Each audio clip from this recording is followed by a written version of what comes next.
Hello everyone, आपका स्वागत है डियर स्टूडेंट क्लासेस में। तो आज का हमारा टॉपिक है फ्यूचर परफेक्ट कंटिन्यूअस टेंस। तो इस वीडियो के माध्यम से हम आपको बताएंगे कि इसके क्या रूल्स होते हैं, क्या डिफिनीशन होती है और किस तरीके से इसके सेंटेंस को हम आसानी से बना सकते हैं। तो इसके पहले हमने आपको future indefinite, future continuous, future perfect tense के बारे में डिटेल में समझाया था और उसके पहले हमने आपको 4 प्रेजेंट के और 4 पास्ट के टेंसों को डिटेल में समझाया था। तो आज हम पढ़ेंगे फ्यूचर परफेक्ट कंटिन्यूअस टेंस को। तो सबसे पहले हम इसकी डिफिनीशन को जानेंगे। इसकी डिफिनीशन क्या होती है? डिफिनीशन यानी परिभाषा। इस टेंस के वाक्यों में काम का करना या होना भविष्य काल में पाया जाता है तथा समय भी दिया होता है। ऐसे वाक्यों के अंत में रहा होगा, कामा, रही होगी, कामा, रहा होगा, कामा, रहे होंगे आदि शब्द आते हैं। तो ये हमारी हुई डिफिनीशन। इस टेंस के वाक्यों के अंत में रहा होगा, रही होगी, रहा होगा आदि शब्द आते हैं और इसमें समय भी दिया होता है। ये बात हमको याद रखनी है। रूल नंबर फर्स्ट, अंग्रेजी में अनुवाद करते समय आई और बी के साथ शैल हैव बीन और अन्य सब्जेक्ट के साथ विल हैव बीन लगाकर वर्ब की फर्स्ट फॉर्म में आईएनजी लगाते हैं। निश्चित समय पॉइंट ऑफ टाइम दिखाने के लिए सिंस लगाते हैं, जैसे since Tuesday, since 1998, since morning, since 4 o'clock आदि। समय की अवधि पीरियड ऑफ टाइम के लिए फॉर लगाते हैं, जैसे for 2 days, for 3 months, for 5 hours। तो निश्चित समय के लिए सिंस का प्रयोग किया जाएगा और अनिश्चित समय के लिए फॉर का प्रयोग किया जाएगा। ये आपको याद रखना है। तो समझते हैं इसके एग्जाम्पल्स को। हमारा पहला सेंटेंस है, वे 2 घंटे तक खेलते रहेंगे। They will have been playing for 2 hours। जो हमारा सेंटेंस है उसमें हमारा subject third person plural subject. इसी तरह सेकेंड को समझेंगे, लड़की सुबह से सो रही होगी। The girl will have been sleeping since morning.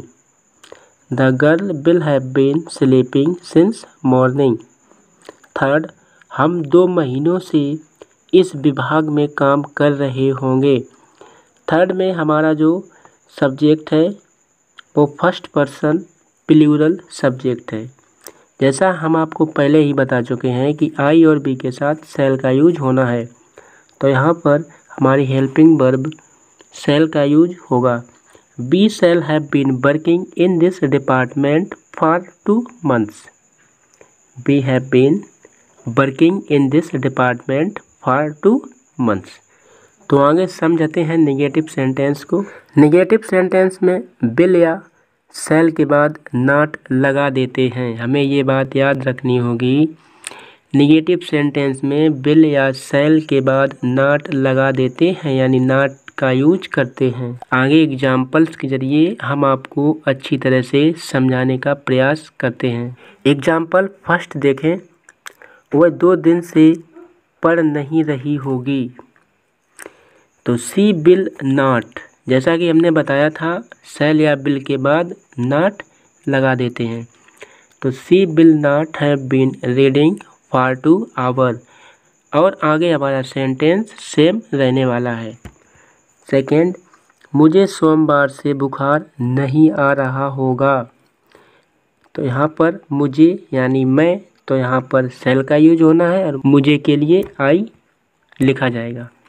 तो I shall not have been suffering from fever since Monday.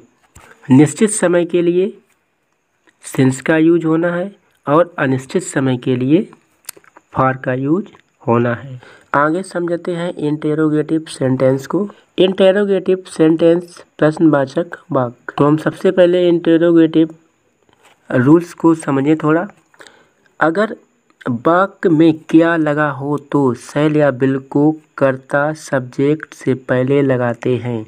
यदि हमारे सेंटेंस में कोई हमारा सेंटेंस क्या वर्ड से शुरू हो, क्या शब्द से शुरू हो, तो सबसे पहले हम हेल्पिंग वर्ब को बाहर लाते हैं यानी यूज करते हैं। और यदि हमारे सेंटेंस में कहीं पर WH फैमिली का कोई भी वर्ड यूज हुआ हो तो सबसे पहले हम उसकी अंग्रेजी लिखते हैं, इसके बाद हेल्पिंग वर्ब का यूज करते हैं, जैसा कि मैंने कई वीडियोज के माध्यम से आपको बताया है। तो समझते हैं इसके एग्जाम्पल्स को। क्या हम उसका इंतज़ार सुबह से करते रहेंगे? क्या हम उसका इंतज़ार सुबह से करते रहेंगे?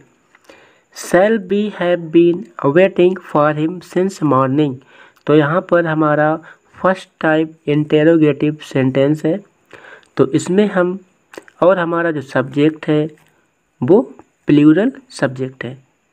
तो यहाँ पर हम के लिए लिखनी होगी बी, और मैं आपको पहले बता चुका हूँ कि आई और बी के साथ शैल का यूज होना है। तो shall we have been waiting for him since morning, और अंत में क्वेश्चन मार्क का निशान। सेकेंड, क्या वह आलसी लड़का 2 घंटे से सो रहा होगा?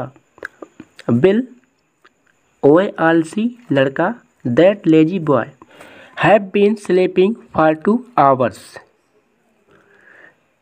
वह आलसी लड़का को लिखेंगे that lazy boy। थर्ड, लड़के 2 बजे से कहाँ खेलते रहेंगे? लड़के 2 बजे से कहाँ खेलते रहेंगे?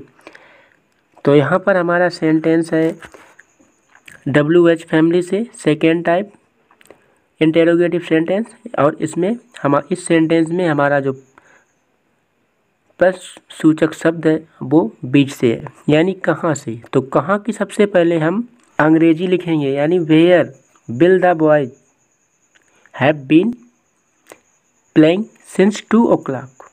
लड़के 2 बजे से कहाँ खेलते रहेंगे?